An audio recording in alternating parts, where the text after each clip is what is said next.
Okay, so start by telling me your name. Christine Dargon. I'm running for State Senate for Okay. Arizona Legislative District 1, which is basically all of Yavapai County and the little bit of Sedona that goes into Coconino County. Beautiful. And the questions I asked you earlier? Yes.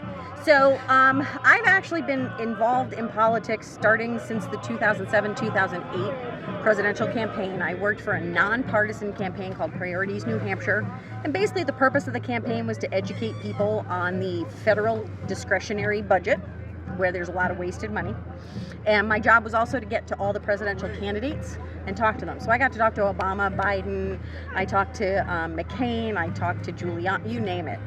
And that was really gave me a very interesting inside view into politics and campaigning. Since then, I'm a precinct committee representative for the Well District. I've also worked on Prop 139, the abortion petitions. I've canvassed, so I've done a bunch of different things. But last year, I had some friends who were like, you should run for office. You should run for office. And I was like, you people are crazy. They're like, you should run for office. And I was like, you know, in this area, they do have a very hard time finding people to run for office for Democrats. And a lot of people, especially in this time that we're in, are concerned or not able to put themselves out there. And I was like, you know, I can do this. And friends were like, run for school board, I was like, oh, no. If I'm running for House, I want Mark Fincham. I'm running for Senate.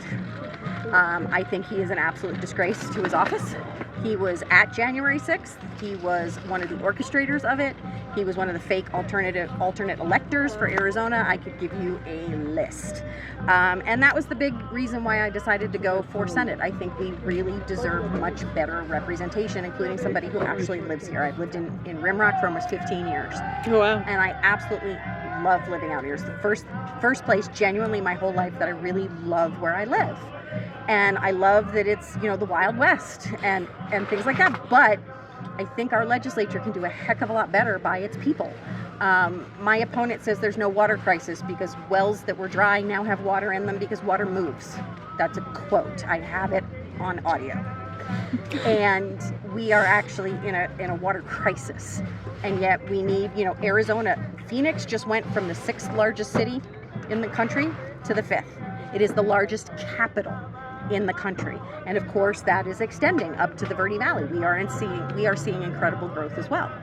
We need water to support that growth. And we certainly, for residents, need affordable housing. Our housing, like everywhere else, has gone. But in addition to that, we have one primary care doctor for every 1,700 residents.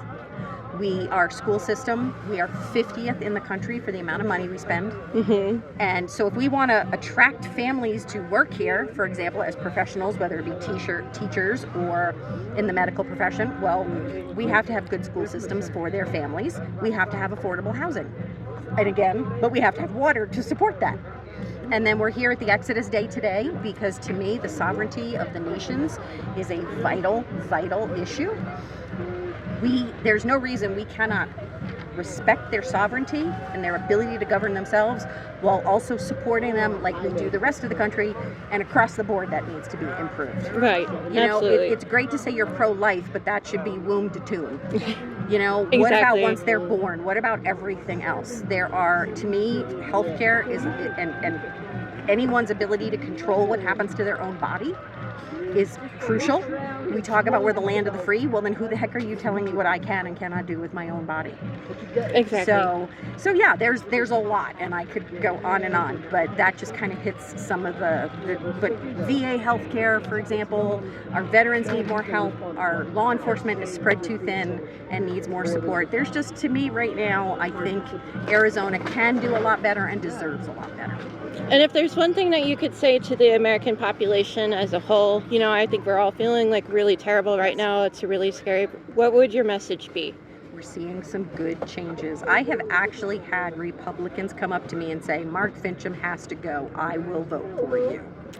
We also, the DCCC just ranked the top 20 congressional seats that are the most flippable from red to blue. Mm-hmm. Jonathan Nez's seat is on that list. Oh. So there is a lot of people, Republican, Democrat, everybody in between, or the other as they like to call it. A lot of people are just sick of this. My opponent is still arguing over the legitimacy of the 2020 and the 2022 election. It's 2026. Can we focus on what's going on now and what our people need? You know, looking in the rear view doesn't get anybody anywhere. So you got to look straight ahead. And so I do think we've seen some incredible elections flip. Louisiana, you know, Texas. So I think it's really a time where the people are speaking out and saying enough already. So I do think I wouldn't be running if I didn't believe I can win, and I am firmly in this to win, and I think we're going to do it. And I'm not alone. There's a lot of other. Sandy Zalecki, who's running for the House for our district. She and I campaign a lot together. She's fantastic. Jonathan Nez. We've got a lot of great people out there who aren't career politicians, who do genuinely care about the people, and we're working our butts off, and we're looking at the finish line, and that's going to be victory. Beautiful. So have hope, be excited, because I do believe we're going to do this. Beautiful. Thank you so much for your time. I appreciate it. Thank you.